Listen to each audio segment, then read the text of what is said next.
Have you ever been on a team that just clicked? Where everything just worked? What was the secret? Was it just that everyone was smart and had the right skills? Well, today we're going to dive into the idea that the real secret ingredient is something way deeper. It's all about personality. Let's decode the human variable that can truly make or break any team. So, let's start with a big question. What really determines success at work? I mean, we spend so much of our time obsessing over resumes, what college you went to, and all those technical skills. But we all know from experience, that's not the whole story. Not even close, right?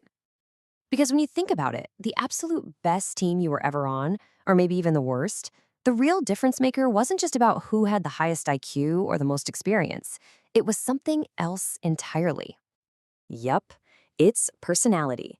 You can think of it like everyone's unique internal operating system. It's the code that's running in the background, dictating how we react to stress, how we talk to each other, and, how we actually get stuff done. So the question is, how do we start to understand it? We're calling this section the human variable for a reason. Because understanding personality isn't some fluffy, soft skill. No way. It is a critical, powerful asset that affects everything from who you hire, to how your teams work together, to who you promote into leadership. So, what are we really talking about here? Well, personality is that stable, consistent pattern of traits that shapes how we behave.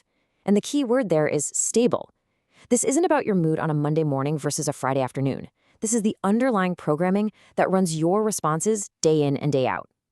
Okay, so how in the world do you measure something so complicated? Well, for decades, psychologists have landed on one scientifically backed framework that is by far the gold standard.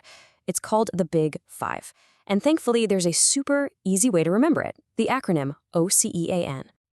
So let's start with O for openness to experience. This is all about how you feel about new ideas and new ways of doing things. People who score high are your innovators. They're imaginative, curious, always asking what if. On the other end, low scores are more practical and grounded in tradition. They're the ones who value consistency and keep the trains running on time, and you need both. This is a perfect picture of high openness in action. This is that person in the strategy meeting who just can't help but say, hey, wait a minute, what if we threw out the playbook and tried this completely wild idea? They're the ones who save companies from getting stuck in a rut. All right, next up is C for conscientiousness. Now listen up, because this one is a huge deal. Study after study shows that this trait is the single best predictor of job performance, and that's across pretty much any role you can think of. Why? Because it's all about being responsible, organized, and having that inner drive to get the job done right. These are the people you can always count on. Oh, we have all met this person, and thank goodness for them. They're the ones with the color-coded spreadsheets and the perfectly tracked timelines. They are the absolute backbone of any project that has a lot of moving parts. That, my friends, is high conscientiousness in its purest form. Okay, on to E for extraversion. Now, this one's all about where you get your energy from. Extroverts get recharged by being around people, by social interaction. Introverts, on the other hand, get recharged by spending time alone with deep focus. And it is so important to remember, introversion is not the same thing as being shy. It's just a preference for a less stimulating environment to do your best work.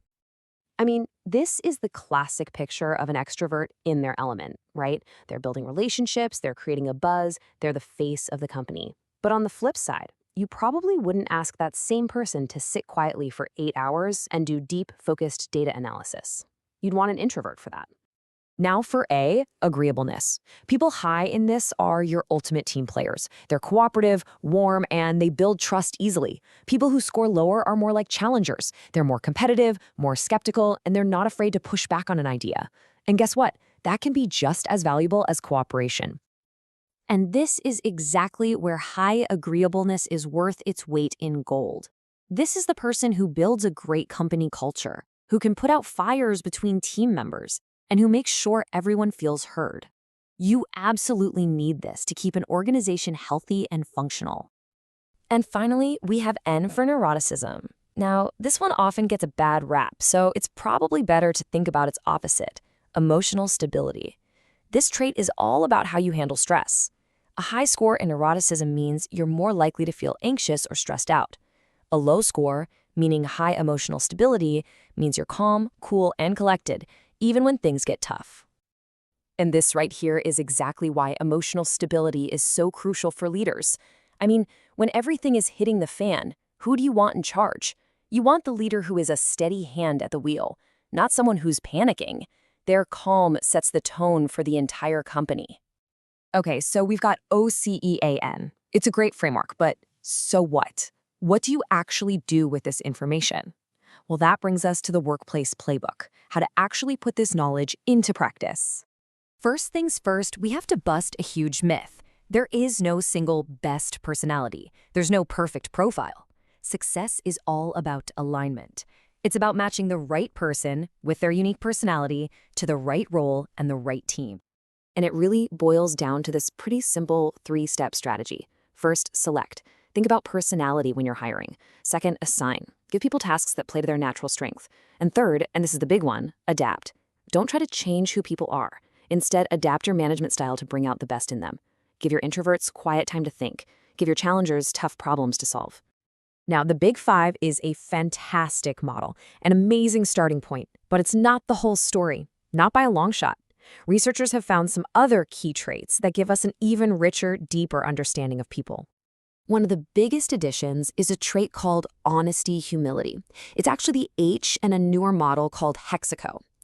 This trait is all about sincerity, fairness, and not being driven by greed or a desire to manipulate people. And as you can imagine, it's a huge predictor of who's going to be an ethical player at work. But you know, for every positive trait, there's often a shadow side. And if we really want the full picture of personality in the workplace, we have to be willing to look at the more antagonistic and self-interested parts of human nature too. This is what researchers call the dark triad. You've got narcissism, which is all about that inflated sense of self-importance. Then psychopathy, which is characterized by a real lack of empathy. And finally, Machiavellianism, which is that tendency to be cold, calculating, and manipulative to get what you want. Recognizing that these traits exist on a spectrum is absolutely crucial for protecting your team and your culture. So there you have it, the code for understanding people, from the solid foundation of the Big Five all the way to some of the darker corners of personality. The real question is, now that you have this code, how are you going to use it? How will you build better teams, become a better leader, and unlock the incredible potential of the people all around you?